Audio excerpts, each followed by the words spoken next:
Okay, hi everybody, and welcome to today's Menopause Matters Live. And today I am going to be talking about minerals. I'm going to be going into minerals and giving you some simple tips that you can use at home with very little cost to help to improve your mineral status. Before we get started, I just want to say that wherever you're watching this, if you can please like it, share it, save it. It helps to show my videos to more people so they benefit from it too. And also gives me an idea of whether people are finding this information interesting or not, whether you want me to share more. So yeah, today we are talking about minerals and how you can improve your own mineral status at home. Now, obviously, um, we are talking about without mineral testing, and I'll come on to that at the end. So this is just for general people who want to, maybe make sure that they're getting the minerals that they, can from their diet and so on. So I'm going to give you 5 of my top tips. First of all, very obvious, perhaps, but a lot of people aren't doing it. And this is number 1, eat a wide range of fruits, vegetables, whole grains, nuts, and seeds. When you eat a massive variety, and I'm talking about changing what you eat on a weekly basis, a lot of people, myself sometimes included, go for the same fruits and veg and the same types of nuts and seeds every single week. And what I try and encourage my clients to do and do myself is to use, to when I go do my food shop, choosing different things so that I'm having lots of variety, because every single fruit and vegetable will have lots of different nutrients in it. So we want to be getting that nice broad range, and the same with nuts and seeds. And whole grains as well. So think about, are you eating the same things over again? The number of clients I work with who have the same breakfast every single day, and I have to explain to them why that is not a good idea. You should never eat the same thing day in, day out, because ultimately, how are you going to get the variety of nutrients if you do that? So that's number 1.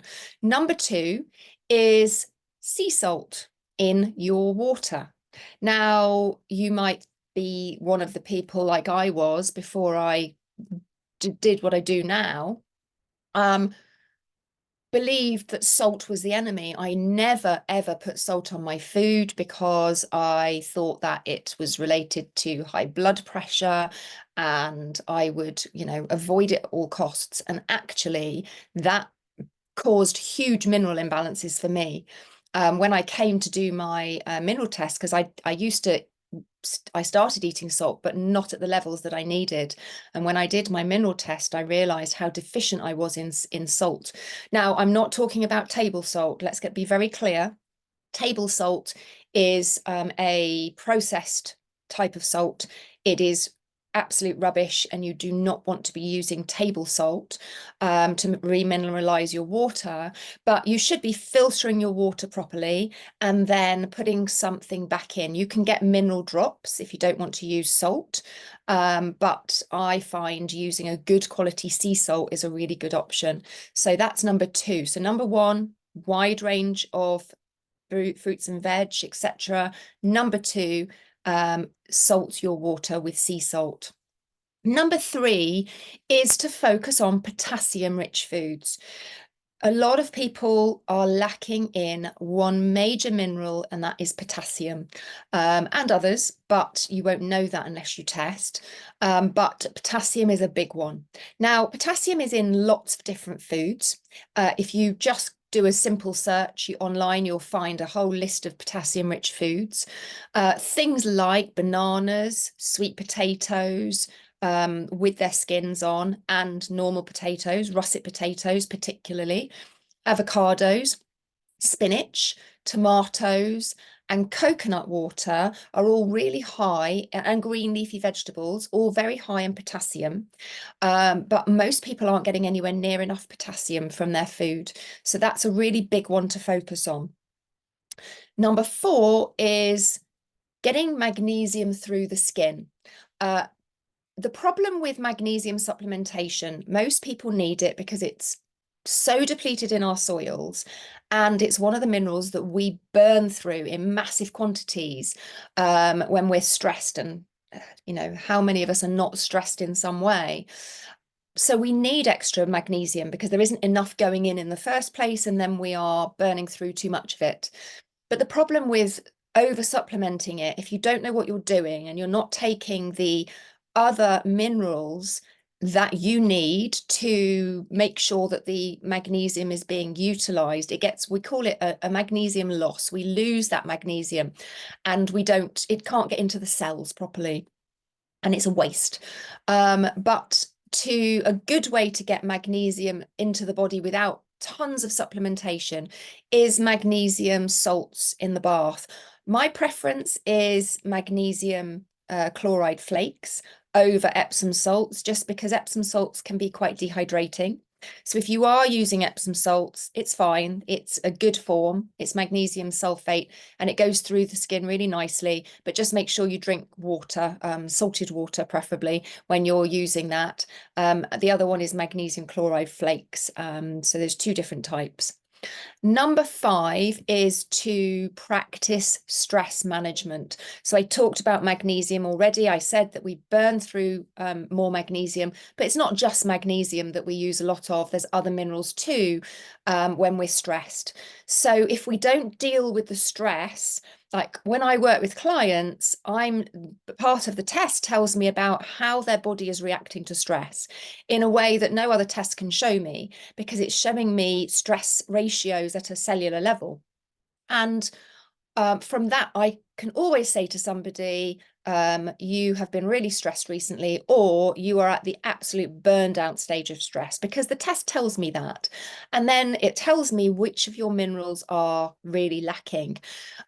Stress utilizes a lot of minerals, so we need more minerals, but we really need to know which ones, because it's different for everybody depending on what's going on in their body, their metabolic type, and so on and so forth. But everybody can benefit from stress management.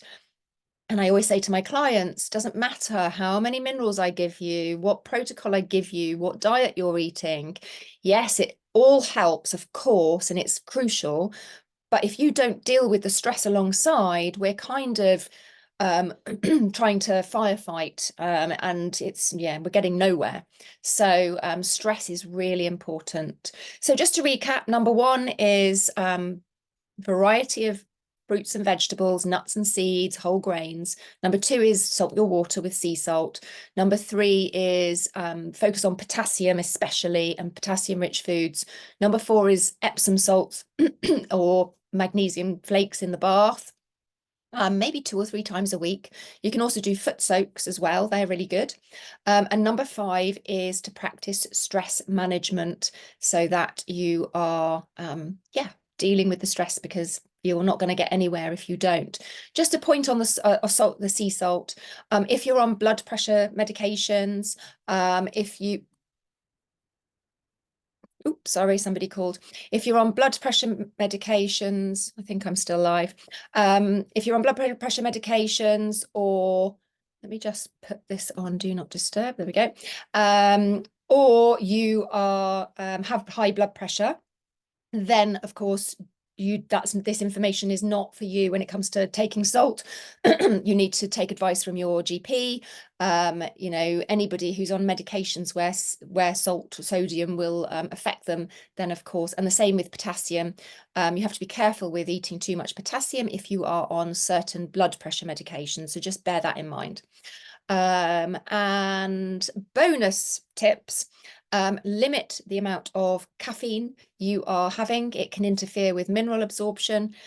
Certainly be careful with drinking caffeine near to food, to eating your nutritious foods, because that can limit your and interfere with mineral absorption. And bonus number 2, focus on your gut health. If you have got poor gut health and you can't absorb properly, then doesn't matter how many minerals you eat, how many supplements you take, they are not going to get into the body where they're needed, and into the cells or into the blood, wherever they're needed, or the bones and teeth, because you can't absorb them from the food or from the supplements. So gut health, if you know that there's problems with your gut, everybody kind of gets an idea. If they have got gut problems, do something about it. Ultimately, though, mineral testing is the most effective way to truly correct imbalances. And so, if you want to, if you're struggling with fatigue, low moods, loss of motivation, or a whole host of other symptoms, testing your minerals and doing the work is my best advice. If you are interested in that, then just drop me a message and we can chat about it. Do not ever supplement individual minerals, apart from perhaps magnesium, but even that, as I said earlier, is not a good idea. But please don't go and get individual things, individual supplements, and start taking them without knowing what your mineral status is, because you really can cause many more imbalances. And I think that a lot of people do. I'm pretty sure I did, before I started doing the work I'm doing. So yeah, that is always my advice. Don't start just chugging things that you don't know whether you need. Multivitamin minerals are different. I did a post about that this week. If you haven't seen it, go and look for it. It was just earlier this week, about multivitamin minerals. I'm not a fan. I used to be, but I'm not anymore. But they at least have a balance of lots of different minerals and vitamins. Whereas if you start taking individual ones, you are having much higher doses of one, and that can throw out others, because they all interact. Okay. If anybody has not watched my masterclass and you are struggling with loss of energy, lack of motivation, brain fog, and a slowing down body, it's called How to Recover Your Energy and Motivation During Menopause. And you can request a link for it. All you need to do, wherever you're watching this, is to comment masterclass or drop me an email, support@vvital.com. VEEVITAL.com, or message me on Instagram or Facebook. I am the menopause specialist, and I will get you that link over, so that you can watch it. It's really worth watching. I go into a lot more detail about minerals, but also the other pillars of menopause health that are really important. All right, I will leave it there. Do post your questions, comments, thoughts, and please do like and share so other people get to see this too. All right, take care. Bye for now.